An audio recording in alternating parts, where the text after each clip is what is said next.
Hello, everybody, and welcome to this week's Happy Hour Facebook Live with NorthJersey.com.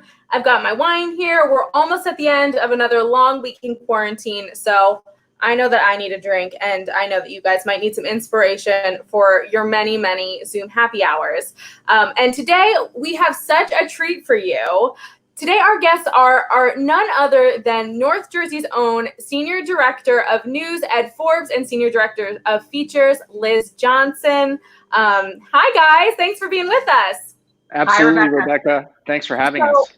You're very welcome. And I really want to emphasize to everybody watching that while you guys are technically amateur mixologists, I would trust nobody more than you two behind a bar. Like, truly, I mean that. I don't know if I can move fast enough, but I can definitely measure well. How's that? You can definitely. I feel the same way. So I feel the same way. Tell me a little bit about your cocktail experience, because you guys are both like very inundated in the cocktail community. So Ed, tell me a little bit how you got into the world of mixology. Well, I have to give Liz some credit there. When I first started working in the suburbs as a journalist 12 years ago, the cocktail craze in New York City was taking root, and Liz was in the vanguard of journalists who were embracing that and writing about it. And so I would look forward to recipes in our Wednesday dining sections of the Journal News, which is our sister publication in Westchester County. And my wife and I had just gotten married and moved to the suburbs, and both enjoyed a nice drink. And so we got into it. And in fact, our newsroom in Westchester got into it as a group. And there were a number of us who were cocktail devotees, and we got to be friendly with some people like David Wondrich, who was the longtime cocktail editor for Esquire magazine, and now a good friend and a good source of ours. I love that. And Liz, tell me a little bit about your background. You've been in the cocktail scene, like Ed said, for a long time. So tell us a little bit about that. Yeah, I was a food writer for the Journal News for a long time and a food editor. And as Ed said, it was in the beginning of that cocktail renaissance when places like the Pegu Club and PDT and the Flatiron Lounge were really changing the scene in New York. And I was privileged enough to cover it and got really into it. And there is a plethora of obscure bottles downstairs in my basement from every single cocktail that I tried that all these wonderful mixologists introduced me to. And, I still continue with the fun. So, including today's margarita. Amazing. Well, let's jump into it. I should also say that Liz and Ed are best friends, so you definitely want to be invited to their cocktail parties when, once these reopen. I mean, I'm their little protege. I'm just trying to keep up with all of their amazing, cocktail knowledge. They're always our go-to source in the newsroom. So with that said, Liz, can you start us off and tell us what you're going to show us how to make today? Yeah, so I am originally from Texas, so I chose to make a margarita, but with even more of a Texas twist. Every holiday season, I ordered grapefruit direct from the Rio Grande Valley, and I'm sorry, any of you Florida grapefruit fans, but this Texas grapefruit is out of control delicious, and so I love to make everything and anything with it. So I'll often have this drink during citrus season, which is winter, but it's a margarita. So we also can enjoy it in the summer. So yeah, there's quite a Texas twist to it. The first thing you're going to start with is a salt rim. And because it's a jalapeno margarita, we're going to do a chili salt rim.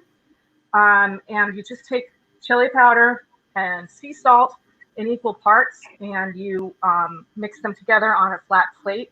I do this cocktail often enough that I have my own spice blend for it already done. Of course you do. Of course I do. So I just pour a little bit of that onto the plate, and that way too, when you're done, if you don't use it all, you can put it back. So it's equal parts. And to get your rim going, you want to just do the outside of the glass with some lime to get it nice and wet, so your chili salt will stick. And then you just kind of go on the edge of the plate and get the chili salt nice and edge of your glass. So that can sit and dry while you do the rest. Now, I did do a little bit ahead because one of the things you want to do with this margarita is take a muddler with your jalapeno. So I have a couple of jalapenos, and I sliced this one ahead of time, and you just take your muddler and kind of push some of the oils and release some of the heat into the tequila. How spicy is this going to be? You know, it depends on how spicy you want it. If you want it really spicy, then you keep the seeds. You can see I've done that. If you don't want it spicy, then you can slice the pepper and just cut the flesh. Okay. But I like it spicy. So that's a good tip. Thank you. 4.5 ounces of tequila, and I have a little strainer here, which I will I'm going to build the drink in here, and then I'm going to shake it. So that's my 4.5 ounces of tequila. And so the seeds will get strained out through the strainer, right? Sorry for stepping away. Sorry, what'd you say? I said the seeds will get strained out, right? Yep. So you strain the seeds out through a little sieve. Gotcha. And there's ingredients if anybody wants to make it home. Yeah. So then you're going to add the rest of the ingredients are very simple. It's all the rest of the measurements are 2.25 ounces. I already did the grapefruit juice because that's kind of a pain to strain, and I may have forgotten my squeezer in the kitchen, so you may have to step away for a second. But so that's the grapefruit juice. It's 2.25 ounces, and then you want to have Cointreau, which is also 2.25 ounces. And you can use triple sec or any orange liqueur. You can use orange curacao if you like to just mix it up and try different things and see what you like. Yes, and indeed, I forgot my thing, so hold on. You need to go grab it. That's totally fine. Ed, is this something that Liz has ever made for you? I have not had this one, although we do get citrus from the same place. It's a farm in Texas. My parents in northern New Jersey long patronized them too, and it's really delicious grapefruit. I do like grapefruit in cocktails, and if you like grapefruit, there's a few others that are out there, including the Hemingway Daiquiri and the Paloma Cooler, which are both delicious grapefruit-based cocktails. I've never had this one, and I'm not as brave as Liz with the jalapeno. So, although Ed does love chorizo, so he does like spice. I do, but jalapeno is sometimes a little overpowering. But I bet that this is a pretty nice, subtle operation that we're doing here. What also about the spice is like the longer you infuse it, the spicier it will be. So if you don't want it, just muddle it right before and then go for it. Gotcha. So here's my 2.25 ounces of lime, and then it is time to shake in the shaker. So let me move my things around on my little table here. I brought some ice, which I'm getting. Perfect. Now, Liz, if you don't have grapefruit, is it possible to recreate this with orange or blood orange, anything like that? Anything. You can also, just do a spicy regular margarita, which, if you don't want to have the other fruit, you can just do lime, but spice up the margarita. So pour that in. This makes a couple of drinks, so you don't need to do it all.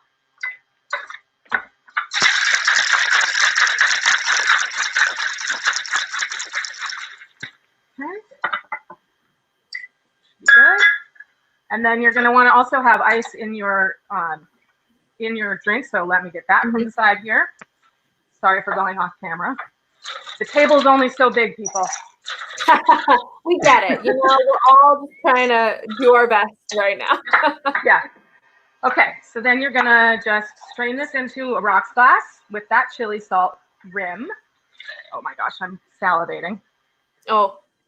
And then just a couple of garnishes. You're going to want to do, sometimes I like to do a lime wheel. You can just cut it this way.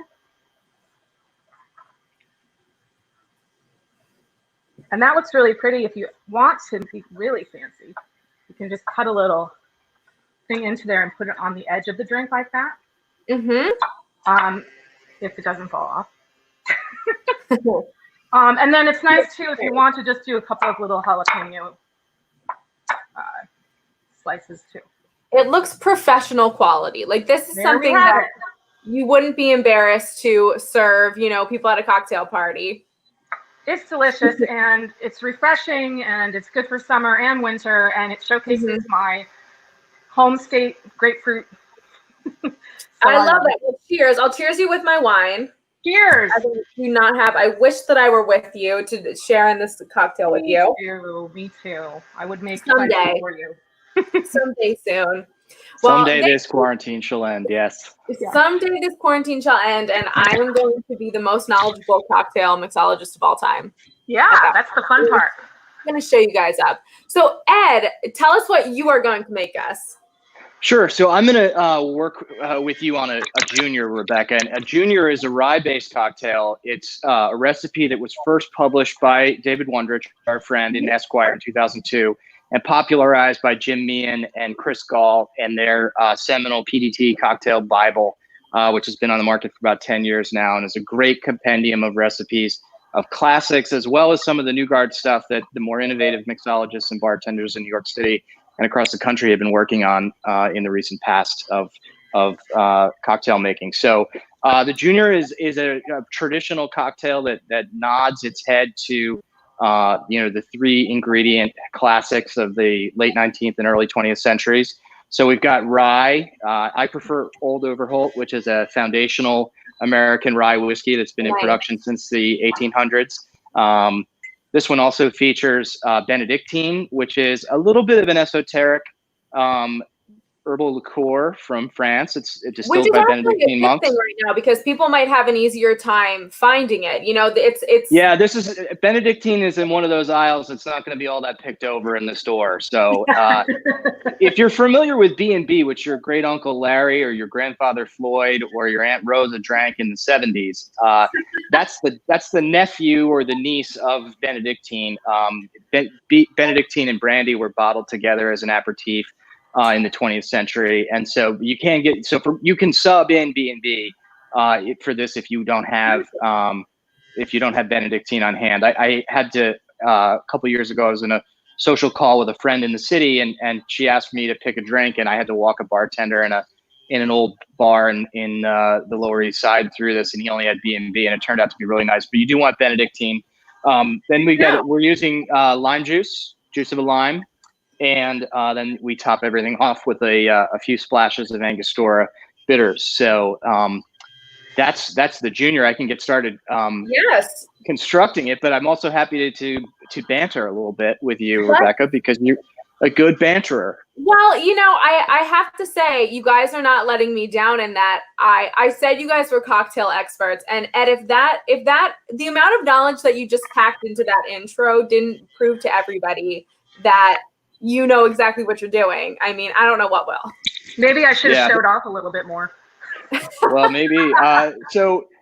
We like this drink. My wife and I like this drink because it's refreshing in the summer because it's got the lime, and in the winter, it's got whiskey. It's also vermouth too, red vermouth. If you have it and you're a Manhattan person, start refrigerating your vermouth. It's a wine. It's a fortified wine. Once you open it, it needs to be maintained at a cool temperature.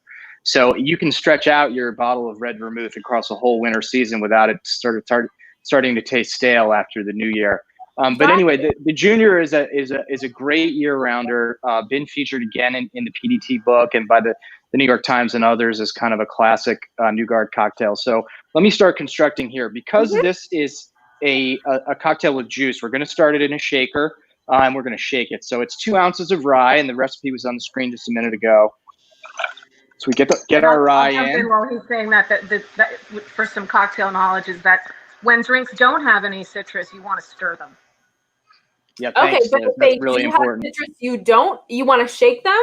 Yeah, if it's got citrus in it, because you want to break up the juice and really blend the flavors together as efficiently as you want to shake. But if it's just, for instance, gin and vermouth, and you're making a dry martini, no reason to bruise that gin, as they say.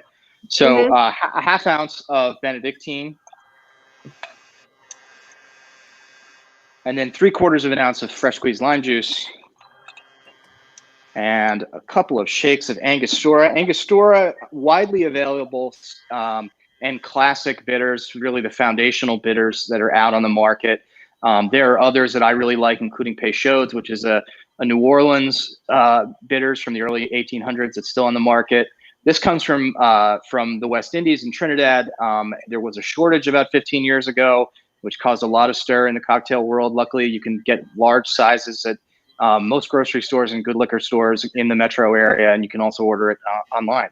Wow. So you want a couple of shakes of Angostura in the shaker, and then we'll give it a vigorous shake. So you're going to float it again afterwards, Ed? What's that? So you're going to add the bitters to the drink and then float it also? I don't do that all the time with juniors, but I may today, just to give it a little visual flair. Okay. So we're giving it a good shake. Really want to get that lime stirred in, and after a few good pours, and you can feel the cool of the shaker on your hand. Get a nice small cocktail glass, pour away. The other reason I like the junior, and it's a really good drink on weeknights, for instance, there's no garnish involved, so we're ready to roll right here. I will float some Angostura here for our Thursday night happy hour. Nice. Only the best for Thursday night happy hour. Yeah. So the Angostura is really interesting. It's got a great smell and a great flavor profile, and it gives the junior with the whiskey a really nice dark color. And is that the correct glass? Is that the type of glass that we should be looking for this drink? Yeah, my wife and I like vintage glassware, and so in addition to some stuff that we've landed with from parents and grandparents who passed away, we've purchased some cocktail glasses along the way at thrift stores and antique stores, and I like a small, low-profile glass. The Bird Bath martinis of the late '90s and from the swingers era still have their place, of course, but I like something small and simple. And these are great. This doesn't look like a 4-ounce glass, but most of the major recipes that you're dealing with for either cocktails that are going to be on the rocks or up are just about 3.5, 4 ounces. So though this one looks small, it's got plenty of room for what the job that needs to get done. You can the kind of glass, if I'm seeing it properly, is that Ed has is called a Nick and Nora after the film series where they drank a ton of martinis. Yeah, this is kind of like a 70s mid-century modern take on a Nick and Nora, but it's exactly that. Yes. And you can get those at I think it's kingcocktail.com. Sells all kinds of glassware, new if you want to get new, or do like Ed and hunt on eBay and other thrift stores and stuff like that. Yeah, and I think that this is the perfect time to be making over your home cocktail set, because before, when we could go out to get drinks, I mean, it's the same thing as people redoing their houses right now because they're spending so much time in it. We're spending so much time drinking at home. If there was ever a time to invest in an esoteric liqueur or a cool glassware set, this is the time. Go for it. All right, well, let's share one more cheers now that Ed has his drink. Cheers, everybody, to Live Happy Terrific. Hour. Rebecca, thank you for being such a great host on all of these. I've so enjoyed the series, and it's an honor to be on it. Thank you, Liz. And yes, we've had you guys in the back of our heads for a while because we love having our local mixologists on here. We'll be back, in future weeks with a lot more local mixologists, but sometimes it's cool to keep it in-house. And I think that you guys have definitely shown that your cocktail stuff. You guys could open your own bar, and if this journalism thing doesn't work out, you guys are going to be just fine. There we go. Plan B. There you go. Plan B. All right. Well, thank you guys so much. And we will chat soon. Rebecca, stay well. Thanks for having us. Everyone stay well. Thank you. And I want to thank you guys so much for tuning in and joining us for another Happy Hour Live. We do these every Thursday at 5 o'clock. And we invite you to make these along with us. Comment any comments that you have. Give us any recommendations that you'd like to see. And we will see you next week. Cheers.